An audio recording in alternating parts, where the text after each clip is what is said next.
We provide you the platform to turn your dreams into reality. Give wings to your aspirations with KR Mangalam University.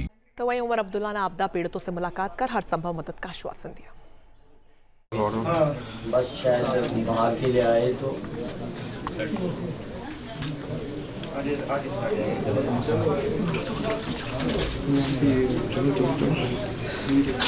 इनका जनाब जानी का नुकसान हुआ है, माली बहुत मकान पूरी तरह से माली नुकसान तो कभी ठीक किया जा सकता है।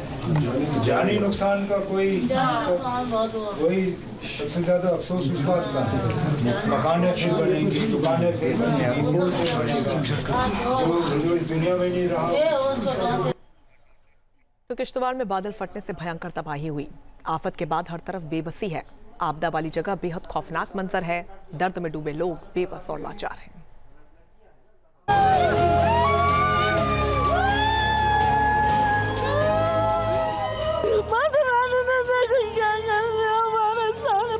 कितने बंदे रुड़ गए, कुछ नहीं।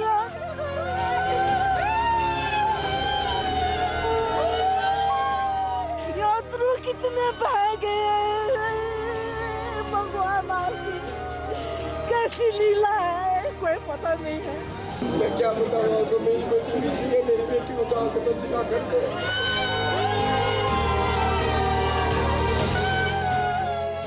किश्तवाड़ में कुदरत बेरहम हो गई।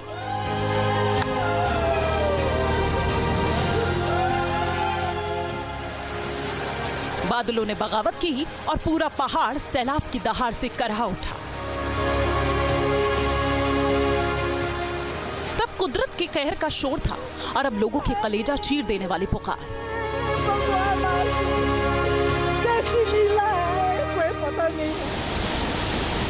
अब हर तरफ तबाही के निशान हैं। किसी का पर्स मलबे में दबा है, किसी की चप्पल छूटी है, डैमेज हो चुकी गाड़ियां, बर्बाद हो चुकी बाइक और मिट्टी में सने हेलमेट है।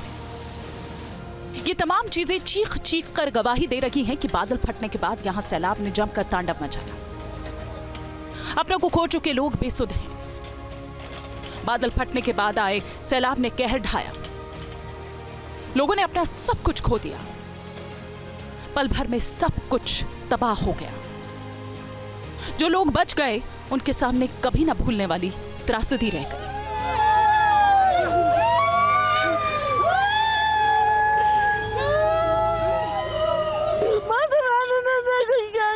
हमारे सारे पल कितने बंदे रुड़ गए,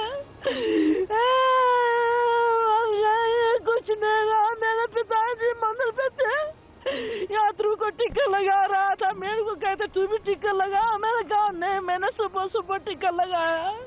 मेरे तकदीर में अपने माँ पिता के हाथ से टिक्का नहीं लिखा था। मैं अपने यही घर पहुंची, वहीं बाढ़ आ गया। किश्तवाड़ में 14 अगस्त की दोपहर आया सैलाब, अंतहीन दर्द दे गया। न सोचने का मौका मिला, न संभलने का। माता रानी के दरबार में अचानक क्या हुआ, ये अभी तक कोई नहीं समझ पाया। गांव के लोग इस मंजर को देखकर सहमे हुए हैं। माता रानी ने पता नहीं देखो क्या खेल कर दिया इधर। अभी तक हमने ऐसे कभी नहीं देखा था। माता रानी रोड हो गई, गुजर चली गई। हमारे रिक्शा नहीं थी, सारे लोग पता नहीं बेचारे यात्रु कितने बह गए।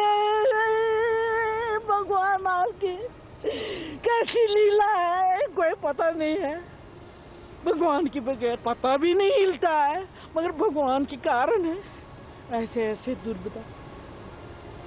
बड़े लोग हमारे गांव के जो बड़े बड़े थे इधर नुमाइंदे थे, उन्होंने अपने बलिदान दिया। इसमें यहाँ पे बलिदान दिया उन्होंने।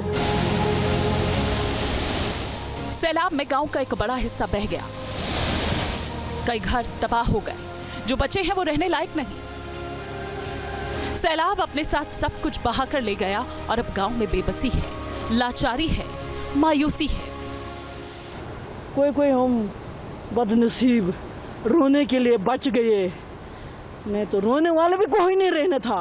सारे धरती भी सारे कुछ क्या बताऊं आगे, और क्या बताऊं, और क्या बताऊं।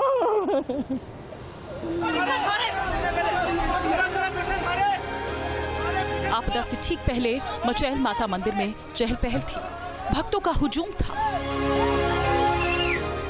लोग आस्था भाव से आए थे, लेकिन कुछ ही पलों में सब कुछ बर्बाद हो गया। सैलाब के कहर से बचे लोगों के मन में ऐसा मलाल रह गया जो ताउम्र तकलीफ देता रहेगा। हम दोनों वहाँ पे थे, हमने दोनों वहाँ से अपना गिराट पीसा, हम घर के लिए निकल गए। मेरे पिताजी मंदिर पे थे, मैंने कहा आज पिताजी आपकी बारी है ना मंदिर की। कहता हाँ आज मेरी बारी है, दूसरा बंदा खाना खा के खाने गया है तो आज मेरी बारी है। कहते टीका लगा। मैंने कहा मैं सुबह भी आई थी तो मैंने टीका लगा दिया। तो कहते ठीक है। फिर ऐसे हाथ किया वो कटोरी में, तो ऐसे मेरी तरफ से टीका लगाने के लिए आया था। तो मेरे नसीब में नहीं लिखा था अपने पिता के हाथ से टीका लगाना। आपदा के वक्त बड़ी संख्या में श्रद्धालु टेंटों में रुके थे। कुछ लोग खाना खा रहे थे, कुछ लोग इधर उधर घूम रहे थे और कुछ गाड़ियों का इंतजार कर रहे थे। लेकिन कुछ लोग इससे पहले कि कुछ समझ पाते, इससे पहले ही सैलाब सब कुछ बहा कर ले गया। अब यहाँ हर तरफ मलबे का ढेर है और वो निशानियां हैं जो आपदा से पहले लोगों की हर जरूरत को पूरा कर रही थी। मलबे में बर्तन दबे हैं, जिन सिलेंडरों से खाना बनाया जा रहा था वो बिखरे हुए हैं। दुकान के बाहर हॉटकेस पड़े हैं, टॉफी का डिब्बा है, मगर अफसोस कि इनका इस्तेमाल करने वाला कोई नहीं। खुशहाल गांव अचानक मलबे के ढेर में तब्दील हो गया। जहां हर दिन उम्मीदों का बसेरा था, वहां बर्बादी का मंजर है। सैलाब के कहर का खौफ है और लोगों के अंतहीन सवाल। अचानक से बाढ़ आ गई, इन लोगों को पता ही नहीं चला। पूरे ये जो स्थानीय जो लोग हैं इनको पता नहीं चला। ये अपने कामों में व्यस्त थे, कुछ लंगर में थे, कुछ अपनी सवारी ढूंढ रहे थे। और ये कुछ ढका हुआ जैसे पहाड़ी है ना, इसको पता नहीं चला। अगर ऊपर से सीधा दिखता है तो पता चलता था। और ये 12:15 बजे जैसे कहीं आया तो इन लोगों को अचानक पता नहीं चला और गाड़ियों के साथ मलबा वगैरह बाहर लेके यहाँ पे आ गए। अब हम गाड़ी निकालने की कोशिश कर रहे हैं। देखो ये आप देख सकते हैं गाड़ियों की खस्ता हालत है, हम क्या कर सकते हैं इसका। बहते हुए खुद देखा सर, मैं कोई हाथ से सर इशारा कर रहा था, कोई बता रहा था बचाओ मुझे, बचाओ सर। मैं क्या कर सकता था सर, मुझे खुद डर लग रहा था सर। यहाँ तक आधे तक गया था, एक लड़के को मैंने खींच के लाया इधर, वो बोले मेरे पापा, कोई बोला मेरे भाई। मैंने कहा मैं क्या कर सकता सर। उस टाइम इधर से पत्थर भी चल रहे थे, पानी भी बहुत ज़्यादा चल रहा था सर। तो कितने लोग होंगे उस टाइम पे? सर मेरे हिसाब से 150-200 बंदे थे सर। उनके सामने में था सर। जैसे वो आवाज़ है सबसे आगे मैं भागा सर। तो पीछे देखे सर वो बंदे कुछ मेरे को नजर ही नहीं आया। फिर कहाँ गए कहाँ नहीं कोई पता नहीं था। कुदरत जब कहर बरपाती है तो वो किसी को नहीं छोड़ती। किश्तवाड़ में भी कुछ ऐसा ही हुआ। यहाँ बर्बादी के अलावा अब कुछ नहीं। गांव में मातम है, अपनों को खो चुके लोगों की चीख पुकार है और कभी ना खत्म होने वाला दर्द। किश्तवाड़ से शाहनवाज खान के साथ टीम न्यूज नेशन। जहां भक्ति है हर शब्द में, कथाओं में छुपे हैं दिव्य रहस्य और ज्योतिष देता है जीवन को दिशा। धर्म से जुड़ी हर बातों को जानने के लिए हमारे चैनल स्तुति को सब्सक्राइब करें। चैनल पर जाने के लिए इस लिंक पर क्लिक करें।